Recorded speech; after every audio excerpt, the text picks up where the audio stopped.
पूर्वी चंपारण जिले के चिड़िया विधानसभा क्षेत्र के पटजिलवा गांव में मुख्यमंत्री ग्रामीण सेतु योजना के तहत करोड़ों की लागत से बूढ़ी गंडक नदी के चैनल पर विधानसभा चुनाव के दौरान चुनावी शिलान्यास को लेकर ग्रामीणों का गुस्सा फूट पड़ा।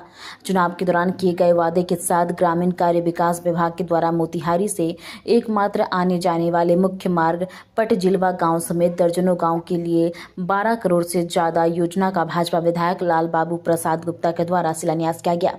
बावजूद 6 महीने बाद भी पुल का निर्माण कार्य शुरू नहीं होने से नाराज ग्रामीणों ने निर्माण स्थल पर जमकर हंगामा किया और बिहार सरकार समेत स्थानीय जनप्रतिनिधियों के खिलाफ नारेबाजी की।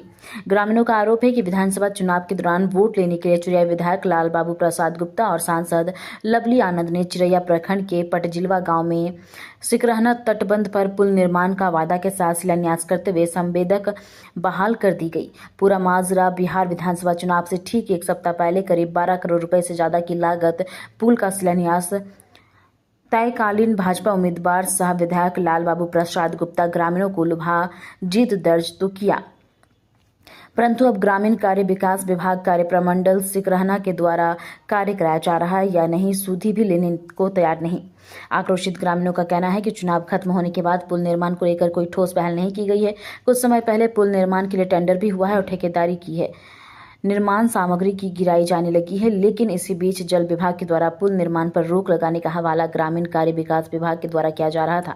साथ ही ग्रामीण कार्य विकास विभाग के द्वारा जल संसाधन विभाग से एनओसी की अनुमति लेने के साथ पुल निर्माण शुरू करने की बात से ग्रामीण आक्रोशित हैं, क्योंकि पुल निर्माण को लेकर प्रकरण बना टेंडर कर संवेदक बहाल किया गया है। अब चुनाव बीत जाने पर एनओसी की बात कही जा रही है। ऐसे में ग्रामीणों ने ग्रामीण कार्य विकास विभाग की ओर लापरवाही का आरोप लगाकर नाराज होकर आज सैकड़ों ग्रामीण पुल निर्माण स्थल पर पहुंचकर जमकर विरोध प्रदर्शन किया। हुए हैं आप लोग बताइए। सबसे पहले मैं आपके चैनल को धन्यवाद देता हूं और जितने भी आपके श्रोता और यहाँ से दुख पीड़ित में बांध के तटबंध पर लोग ये धूप में खड़े हुए हैं, जितने भी आए हुए तमो सबों को मैं अपने दिल से धन्यवाद और आभार प्रकट करता हूँ। आज जो इस समस्या है बांध का, जो सदियों से मैंने यहाँ बांध करके छोड़ा गया था, मैंने हमारे यहाँ जो बाढ़ पीड़ित यहाँ से शुरू होता है फ्लड इफेक्टेड ललबेगिया, खरतरी पश्चिमी, पटजिलवा, त्रिभुवन, गोरिया, हराज, मान 5-6 पंचायत है जो इस बांध से जुड़े हुआ है। और ब्लॉक कहिए तो पताही, शिकारगंज, ढाका और शिवहर विधानसभा भी है और सीतामढ़ी यही रूट तय करती है। जो हम लोग का निदान के लिए यहाँ हम लोग एकत्रित हुए हैं। यहाँ बहुत सारे आवेदन पड़ा और यहाँ हुआ, लेकिन काम शुरू नहीं हुआ था। भाग भरोसे अगर काम शुरू हुआ, इसमें हमारे ठेकेदार साहब से कुछ बात हुई है तो वो कहे हैं कि गंडक प्रोजेक्ट से ये रोक लगाया हुआ है। तो हम पूछते हैं ठेकेदार साहब से, चाहे गंडक प्रोजेक्ट से, चाहे आरईओ से, चाहे पीडब्ल्यूडी से, कि सरकार जो है सेंट्रल की सरकार आपकी है, बिहार सरकार आपकी है और विधायक उसमें आप बीजेपी का है, एमपी भी आप बीजेपी का है। ये कौन सरकार आएगी कि ये कोज को हटा देगा? आपकी सरकार कोज लगाई है, आप ही की सरकार हटाना है। इसमें हम सवाल पूछते हैं कि कोज जब आरईओ कोज लगाता है, चाहे पीडब्ल्यूडी कोज लगाता है, चाहे गंडक प्रोजेक्ट लगाता है, एमपी विधायक और मुख्यमंत्री प्रधानमंत्री से ये ऊंचे पदाधिकारी लोग हैं कि जो कोज नहीं हटा सकते हैं, तो कोज लगाते हैं। इसका मतलब है कि हमारे एमपी और विधायक नपुंसक है, वो बोलना नहीं चाह रहा है। नहीं तो यहाँ से विधानसभा में अगर एक बार विधायक अगर आवाज़ उठाता है तो पूरे देश देखता है और सुनता है कि हमारा विधायक वहाँ आवाज़ उठा रहा है हमारे बांध के लिए। लेकिन काम के लिए जब एक बार नहीं उठा पाए तो हम लोग क्या समझेंगे कि वो काम करा रहे हैं कि नहीं करा रहे हैं। इस मुद्दा के लिए जो अवरोध हो रहा है, हम लोग का काम जो पेंडिंग में पड़ा हुआ है, इसके लिए न एमपी उठाए लोकसभा में, न विधानसभा में हमारे माननीय विधायक उठाए। चाहते क्या है? चाहते हैं कि हमारा काम होना चाहिए। अगर जब तक मेरा काम नहीं हो रहा है तो हम एमपी विधायक को अगर यहाँ टपने नहीं देंगे और हम लोग जनता जाग चुकी है, यहाँ से ठेकेदार का एक नट बोल्ट भी जाने नहीं देंगे। और यहाँ से अगर हमको जरूरत पड़ेगा तो घेराव करेंगे, कलेक्ट्रेट को घेराव करेंगे और उससे अगर होगा तो हम लोग जाकर के विधानसभा को भी घेराव करेंगे। और यहाँ तक ले इतना ही नहीं, रोड पर करो और मरने के लिए तैयार रहेंगे। चुनाव के समय या शिलान्यास चुनाव हुआ के समय था तब। तो आकर के हमारे माननीय जी इसमें नारियल फोड़े और पूजा करवाए और शिलापट लगवाए और आश्वासन दिए कि हमारे विधानसभा में जो पुल है हमारे टर्म में 2 साल के अंदर में यह बन के तैयार रहेगी। लेकिन क्या हुआ कि चुनावी मुद्दा था, वो वोट लटका दिया गया और कोज हो गया। तो कोज ही दिखावा के चलते रातों रात अगर ठेकेदार साहब उठाने आ रहे थे, सुने थे कि यहाँ की सामान उठाने रहे थे, हम लोग रात भर जागरण कर रहे हैं। यहाँ जब तक ले मेरा पुल नहीं बनेगा तो जेसीबी को, ट्रैक्टर को और सारी सामान को यहाँ एक वोट नहीं हम लोग जाने देंगे। इसके लिए जो पन्ना मिलेगा, जितना केस लड़ना होगा, जितना अगर हमको कुर्बानी देना होगा वो करने के लिए तैयार रहेंगे। हमारे क्या नाम है आपका? मेरा नाम कैलाश ठाकुर हुआ, मैं समाज सेवी हूँ और पासवान हुआ, मैं इस गांव की निवासी हूँ।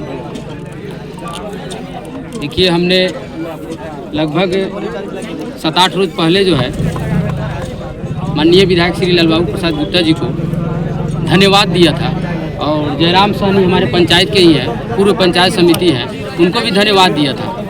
और कल जो है हम लोग ने इसी तरह एकत्रित हुए थे कुछ ग्रामीण लोग, उसमें हमने बोल दिए कि हाँ लालबाबू प्रसाद गुप्ता जी जो है कमीशन मांग रहे हैं, ठीक है, कहीं से उचित नहीं है, लेकिन हम लोग गुस्सा में आकर के बोले तभी तो जो है हर विभाग जो है गरमाया हुआ है, टोटल विभाग गरमाया हुआ है। अभी एनओसी का बात हुआ है, बे एनओसी का कहीं से उचित नहीं है सामान गिराना और ठेकेदार को फंसाना, ठीक है।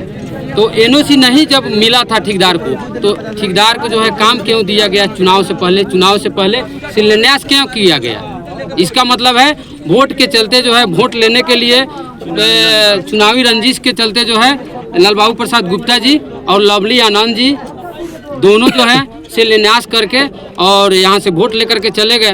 काम नहीं हो रहा है, काम क्यों रुका हुआ है? हम लोग पूरा जनता जो है पूछ रहे हैं। बहुत सुविधा मिलेगा। लगभग देखिए 2017 की बाढ़ में लगभग हम लोग 20 आदमी बैठे हुए थे, उस नाव पर हम भी थे। वहाँ से तार पकड़ के लाइन का तार है, वह लाइट लगभग 2014 में जो है चली गई थी, हमारे गांव से लाइट खत्म हो गई थी। उस तार को पकड़ करके जो है नाव खेवने वाला जो केवट होता है वह ऐसे पकड़ करके आ रहा था। जैसे पकड़ करके आ रहा था, बीच में आया नाव का जो है तार जैसे छूटा, वैसे पूरा नाव बहते हुए चला गया। क्या कहे, हम लोग रोना पड़ रहा है, वो ऐसा दृश्य था। वहाँ तरवानी जो तार जो दिख रहा है, वहाँ तरवानी में एक मेथुर सहनी जो हमारे भाई लगेंगे, मेथुर सहनी, वह तार को जो है भर पजा के पकड़ दिए और डेंगू को जो है पूरा गहुआ पकड़ के, नहीं तो पूरा 20 आदमी उसी दिन सुहा हो जाता। तो यह फायदा है, बाढ़ आता है हम लोग पुल पर में है, आएंगे जाएंगे, आवागमन कोई बाधित नहीं होगा मोतिहारी आने जाने के लिए। उसके बाद बहुत ऐसा फायदा है पुल बनने से। वोट लेके लोग भूल गई। जी, मेरा एक वो नारा है, जय हिंद जय भारत। कोई भी चीज़ बोलने से पहले मैं ये नारा लगाता हूँ। सबसे पहले बता दूं सर कि जो शिलान्यास हुआ ना, मालूम है कितने दिन पहले हुआ चुनाव से? मात्र 12-13 दिन। और यहाँ पर वोट जो लगा है वो 12 दिन पहले लगा। और हमको लग रहा है कि सिर्फ वोट लेने के लिए 8 नवंबर को सामान गिराए और 11 नवंबर को चुनाव, तो आप सभी जानते हैं विधानसभा की। उसके बाद इतना जोर शोर से काम शुरू होने लगा, भाई हाल इतना जोर शोर से काम शुरू हुआ, हमारे पड़जिलवा गांव में तो मानो कि स्वर्ग बन जाएगा। इसलिए हम लोग पूरा जनता ठेकेदार के सपोर्ट में है, अभी भी है, आगे भी रहेंगे, क्योंकि हमको पुल, हम लोग को दूसरा कुछ नहीं चाहिए। और यहाँ पर लोग आ रहा है सुलिस गेट तो हम लोग कभी नहीं बनने देंगे। सुलिस गेट बनेगा तो आगे वाला बांध के आगे जो घर है 4 वार्ड, उनका भी खतरा है। और पीछे जब सूरज इतना धार तेजी चलता है भैया कि नाव एक बार 15-16 आदमी बैठा था उस तार के गाछ में, इतना तेजी में गया था, अगर 2-4 आदमी कूद गया नहीं तो नाव पलटता तो मानो कि 20 आदमी सुहा होता। एक 2017 की मैं कहानी बता रहा हूँ आपको। 2017 में एक गरीब परिवार की बाढ़ आई थी। नाव पुल नहीं होने के कारण से डिलीवरी पेशेंट महिला थी, वो 2017 में हॉस्पिटल नहीं पहुँचने के कारण पहुंचा, जब तक हॉस्पिटल के गेट में पहुंचा तब तक चाचा बच्चा दोनों खत्म हो गया। इसलिए भैया यहाँ पुल बहुत जरूरी है। पुल बनने से हमको 10 किलोमीटर चक्कर लगा मोतिहारी जाना पड़ता है, वो नहीं जाना पड़ेगा। हम जी, मेरा नाम हुआ सुदामा सहनी, मैं समाज सेवी लोग हूँ, हमेशा समाज के लिए लड़ता। जी बताइए। मेरे गांव का ये पुल एकदम लाइफ लाइन है, 24 घंटा के लिए जरूरी है। अब जल विभाग क्या चाह रहा है, क्यों नहीं एनओसी दे रहा है, उसको कमीशन चाहिए, क्या चाहिए, हमारे जनप्रतिनिधि साहब कहाँ है, वो भी थोड़ा गाइड करते, वो भी काम होना। लेकिन ये काम जैसे भी होना चाहिए, हम लोग को पूरा गांव वाला एकदम तैयार है कि चाहे जैसे हो हम लोग ये काम लेकर रहेंगे, चाहे इसके लिए जो करना पड़े। क्या नाम है? लक्ष्मण राम। क्या प्रॉब्लम है पुल निर्माण में? चुनाव से पहले यहाँ पे शिलान्यास हुआ था, अक्टूबर महीने में शिलान्यास हुआ था और यहाँ पे बोला गया था कि पुल बन के जल्दी तैयार हो जाएगा। लेकिन 3 महीना से अभी काम यहाँ पे बंद है। कारण ये है कि सिंचाई विभाग वाले बोल रहे हैं कि हम लोग इस ड्राइंग को अभी देखेंगे, एनओसी नहीं दिए हैं, ड्राइंग देखने के बाद में एनओसी देंगे। लेकिन मेरा ये कहना है कि एनओसी बिना दिए हुए टेंडर कैसे हुआ? विभाग की कमी है कि ये सिंचाई विभाग की कमी है या आरडब्ल्यूडी की कमी है, तब जाके यहाँ पे टेंडर नहीं हुआ है या नहीं हुआ हमको नहीं मालूम है। लेकिन यहाँ शिलान्यास हुआ है और जब यहाँ शिलान्यास हुआ तो काम स्टार्ट हो गई, लेकिन अभी तक ले काम जहाँ स्टार्ट हुआ तो वहीं पर रुकी हुई है। आज हमने बात किया एसी साहब से तो उन्होंने बोला कि हम विजिट करेंगे, लेकिन अभी तक विजिट करने का कोई 2-3 बार टाइम दिए लेकिन अभी विजिट नहीं किए। लेकिन विजिट नहीं कारण हो सकता है कि उनका कुछ उसमें कमी होगी या विभाग की कमी होगी जिसके कारण उन्होंने नहीं आ रहा है। मेरा कहना है कि आरडब्ल्यूडी वाले आए और सिंचाई विभाग वाले या तटबंध वाले आए और इस पे आके अपना निगरानी करे कि क्या कमी है, किस कारण से नहीं कर रहे हैं। नहीं तो इसमें जरूर विभाग वाले संलिप्त है और भ्रष्ट है, इसके कारण यहाँ काम क्या नाम हो गया आपका? संतोष कुमार जायसवाल हुआ।